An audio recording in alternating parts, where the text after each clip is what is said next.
جنت میں اپنے ماں باپ سے کیسے ملاقات ہوگی، وہ منظر کیسا ہوگا،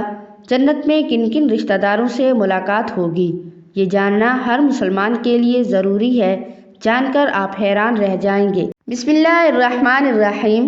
ناظرین، کسی بھی انسان کے لیے دنیا میں سب سے زیادہ پاکیزہ اور محبت کرنے والا رشتہ اس کے ماں باپ کا ہے۔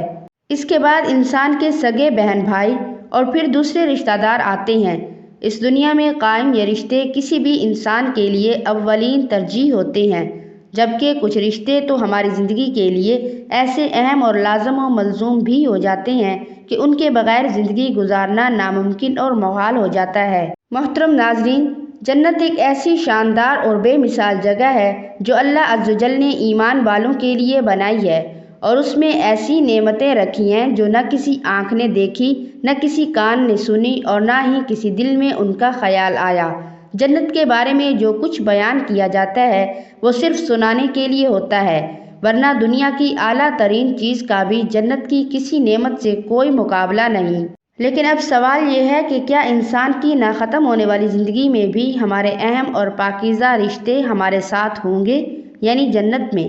یہ سوال اکثر ہمارے ذہنوں میں آتا ہے کہ اس دنیا میں ہمارا سب سے عظیم رشتہ یعنی ہمارے ماں باپ کیا جنت میں بھی ہمارے ساتھ ہوں گے؟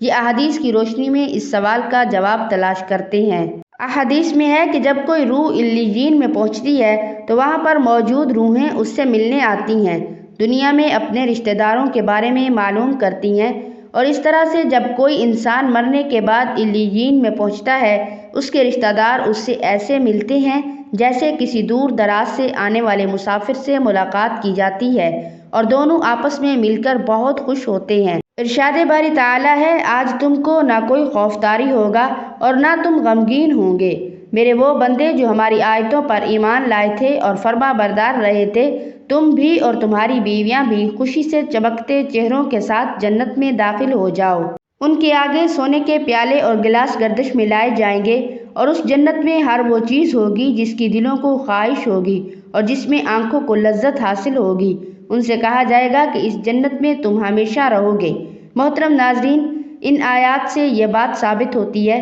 کہ جنتی مردوں کی بیویاں بھی جنت میں ان کے ساتھ ہی ہوں گی اور ایک ساتھ ہی جنت میں رہیں گے۔ وہاں جنت میں انہیں ہر وہ چیز مہیا کی جائے گی جس کی وہ خواہش کریں۔ حضرت ابو ہریرہ رضی اللہ تعالیٰ عنہ سے روایت ہے کہ رسول کریم صلی اللہ علیہ وآلہ وسلم نے ارشاد فرمایا، جس وقت کوئی مومن بندہ مرنے کے قریب ہوتا ہے تو رحمت کے فرشتے سفید ریشمی کپڑا لے کر آتے ہیں اور روح سے کہتے ہیں کہ نکل جا، تو اللہ سے رضامند ہے اور اللہ تجھ سے رضامند ہے۔ اللہ تعالیٰ کی رحمت کی جانب، اس کے رزق کی جانب اور اپنے پروردگار کی جانب جو کہ غضبناک نہیں ہے۔ پھر وہ روح اس طرح معطر حالت میں نکل جاتی ہے جس طرح سے عمدہ خوشبودار مشک، اور فرشتے اپنے ہاتھ پر اسے اٹھائے ہوئے آسمان کے دروازوں پر لے جاتے ہیں، تو آسمان والے فرشتے کہتے ہیں کیا عمدہ خوشبو ہے جو کہ زمین سے آئی ہے۔ پھر اس کو اہل ایمان کی ارواح کے پاس لاتے ہیں تو وہ ارواح خوش ہوتی ہیں، اور یہ خوشی اس خوشی سے بھی زیادہ ہوتی ہے کہ جو کسی بچھڑے ہوئے کی آمد سے انسان کو میسر آتی ہے۔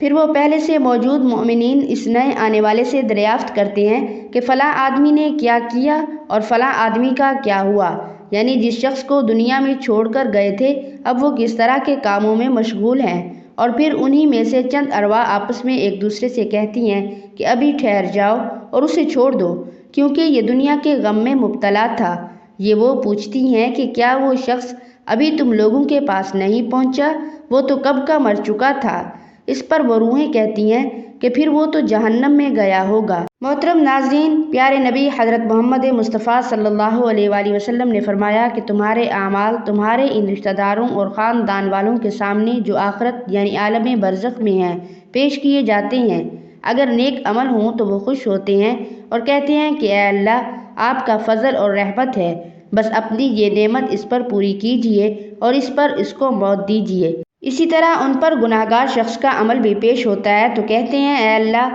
اس کے دل میں نیکی ڈال دے جو تیری رضا اور قرب کا سبب ہو جائے۔ مختلف روایات سے معلوم ہوتا ہے کہ جنت میں مختلف رشتہ دار ایک دوسرے کو پہچانتے ہوں گے اور ایک دوسرے سے ملتے جلتے رہیں گے، اور ان میں سے بعض کو ایک ساتھ رکھا جائے گا۔ سورہ طور کی آیت نمبر 21 میں اللہ سبحانہ و تعالیٰ کا فرمان ہے، اور جو لوگ ایمان لائے اور ان کی اولاد نے بھی ایمان میں ان کی پیروی کی تو ان کی اولاد کو ہم ان کے ساتھ شامل کر دیں گے اور ان کے عمل میں سے کسی چیز کی کمی نہیں کریں گے۔ حضرت عباس رضی اللہ تعالیٰ عنہ سے مروی ہے، بے شک اللہ تعالیٰ مومن کی آنکھوں کو ٹھنڈا کرنے کے لیے اس کی اولاد کو ان کے اصل مقام بلند کر کے اس کے پاس اس کے درجے میں پہنچا دیں گے، اگرچہ یہ اولاد اپنے اعمال کے اعتبار سے نہ پہنچتی ہو۔ پھر آپ صلی اللہ علیہ وآلہ وسلم نے یہ آیت تلاوت فرمائی، اور جو لوگ ایمان لائے ہیں اور ان کی اولاد نے بھی ایمان میں ان کی پیروی کی۔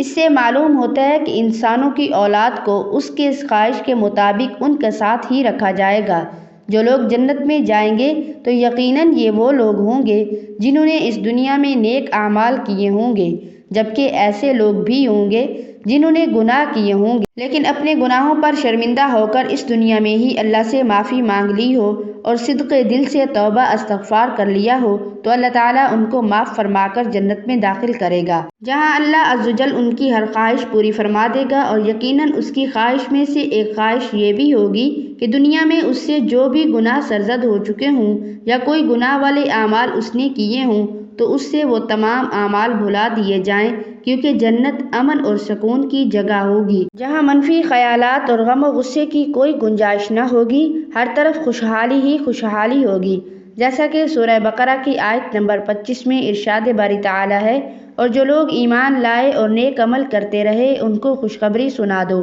کہ ان کے لیے جنت کے باغ میں جنت کے نیچے سے نہریں بہہ رہی ہیں، جب انہیں ان میں سے کسی قسم کا میوہ کھانے کو دیا جائے تو کہیں گے یہ تو وہی ہے جو ہم کو پہلے بتایا گیا تھا، اور انہیں ایک دوسرے کے ہم شکل میوے دیے جائیں گے، اور وہاں ان کے لیے پاک بیویاں ہوں گی اور وہ ہمیشہ جنت میں رہیں گے۔ محترم ناظرین، ایک اور حدیث میں ہے کہ رسول اللہ صلی اللہ علیہ وآلہ وسلم نے فرمایا، جب اہل جنت جنت میں داخل ہوں گے اور ان میں سے کسی کو اپنے بھائیوں اور رشتہ داروں سے ملنے کی خواہش ہوگی تو اس کا بستر اسے اڑا کر ان کے بستروں کے برابر پہنچا دے گا، اور پھر دونوں تکیہ لگا کر دنیا میں گزرے ہوئے دنوں کے بارے میں باتیں کرنے لگیں گے۔ ان میں سے ایک اپنے ساتھی سے کہے گا کہ اے فلاں، تمہیں یاد ہے کہ اللہ نے فلاں دن اور فلاں فلاں جگہ ہماری مغفرت فرمائی تھی، اس طرح کہ ہم نے اللہ سے دعا کی تھی اور اللہ نے ہمیں مغفرت کا پروانہ عطا فرما دیا تھا۔ رسول کریم صلی اللہ علیہ وآلہ وسلم کے مزاج مبارک کے بارے میں متعدد احادیث مبارکہ میں بیان کیا گیا ہے